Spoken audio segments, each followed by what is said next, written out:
Mercredi 12 décembre, bonjour à toutes et à tous, bienvenue pour cette nouvelle édition du journal de la rédaction.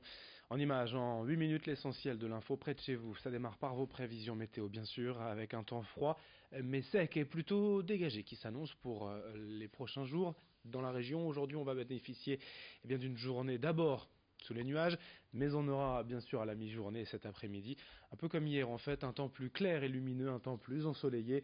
En revanche, je vous le disais, il va faire froid dès aujourd'hui dans la région avec un flux continental et un vent de nord-est. 4 degrés à Calais, 3 degrés à Dunkerque, Boulogne-Saint-Omer et à Lille.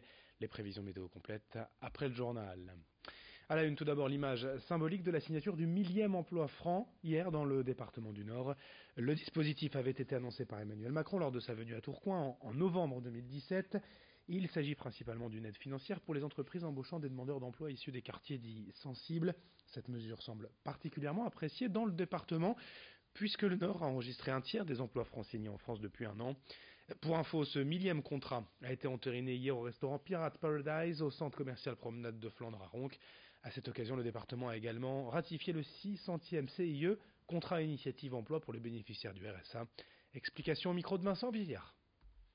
Ça permet de bouger la file d'attente, si je puis dire, entre guillemets, des personnes qui sont recrutées. C'est-à-dire qu'à compétences égales, savoir-être égal, eh bien, le fait de pouvoir être accompagné et aidé avec cette aide permet de faire la différence dans les embauches. Et puis aussi le fait que nos conseillers, lorsqu'il y a une embauche en CDD, essayent de négocier des contrats plus longs pour permettre aux personnes de vraiment s'installer dans l'entreprise et de reprendre confiance en elles. Dans cette édition également, quelques mots concernant la campagne de vaccination contre la grippe. On vous en a déjà parlé. Les pharmaciens ont désormais la possibilité d'administrer le vaccin à leurs clients directement dans leur officine. Dans les Hauts-de-France, cela représente 846 pharmacies et parmi les patients visés, comme toujours, les plus de 65 ans, les femmes enceintes, les personnes souffrant d'obésité morbide et de certaines maladies chroniques. Dans la région, près d'1,5 million de personnes sont invitées à se faire vacciner, mais seuls 700 000 le font réellement. Pour rappel, 13 000 personnes meurent chaque année en France à cause de la grippe alors que le vaccin est évidemment pris en charge à 100%. Explication au micro de Marine Kijek.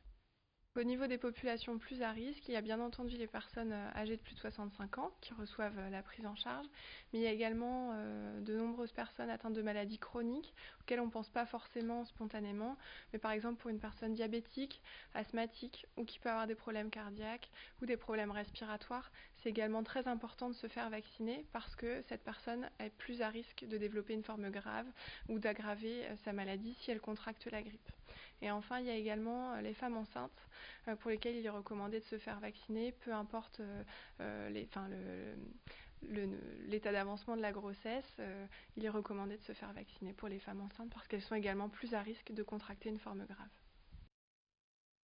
Autre information en images dans ce journal, la cérémonie d'accueil à la citoyenneté française hier à la préfecture du Nord pour 63 personnes originaires de 27 pays, mais aujourd'hui résidant dans la région et surtout désormais citoyens français à part entière.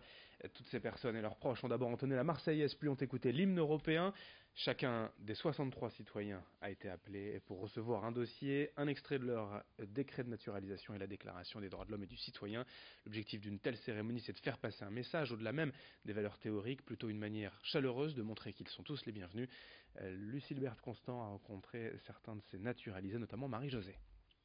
Je suis là parce que j'ai obtenu la nationalité française. Je suis arrivée en France en 2008 et voilà, maintenant on est en 2018 et j'ai obtenu ma nationalité. Je suis avec mon mari Guy, mes 2 enfants Christa et Karl qui ont aussi leur nationalité. Oui. C'est vraiment une belle cérémonie pour nous puisque c'est un acte fondamental et l'aboutissement d'un parcours réussi d'intégration française.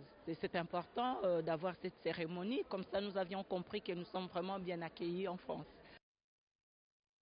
On passe au grand angle de la rédaction alors que 2018 va bientôt se terminer. Il est temps déjà de se pencher sur les grands rendez-vous culturels et musicaux de l'année 2019. Quels festivals sont au programme et avec quelle tête d'affiche l'an prochain dans la région? On fait le point avec Vincent Vieillard. On commence d'abord avec le plus gros festival de la région, le Main Square. Cette année, il aura lieu du 5 au 7 juillet. Et sur les 2 scènes que compte la Citadelle, vous retrouverez le vendredi Christine and the Queens, les Belges Damso ou encore Angèle, dont le concert au Zénith de Lille le 11 mai est déjà complet. La tête d'affiche de cette journée, ce sera le français DJ Snake, l'un des artistes les plus écoutés en ligne dans le monde entier.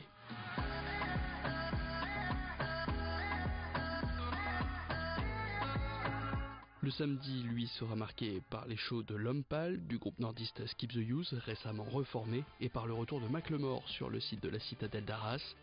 Autre habitué des lieux, Jane, qui elle sera sur scène le dimanche, tout comme Ben Harper ou les rappeurs Big Flo et Oli, qui viennent de sortir un nouvel album, La vie de rêve. Ne pense plus à rien, rien, rien, rien. Ça y est, tout va bien. De rap, il en sera aussi question au Festival de la Côte d'Opale, le 18 juillet prochain, place de la République à Boulogne-sur-Mer. C'est Aurel San qui donnera un grand concert en plein air. Le lendemain, même endroit, mais pas même ambiance. La deuxième tête d'affiche de ce festival, c'est Bernard Lavilliers. Enfin, là aussi, les révélations viennent de tomber, direction Aulnoy-Aymeries. Les 26, 27 et 28 juillet, ce sera les 18 ans d'Ennemis Secrètes. Une majorité avec un M majuscule en tête d'affiche du vendredi soir.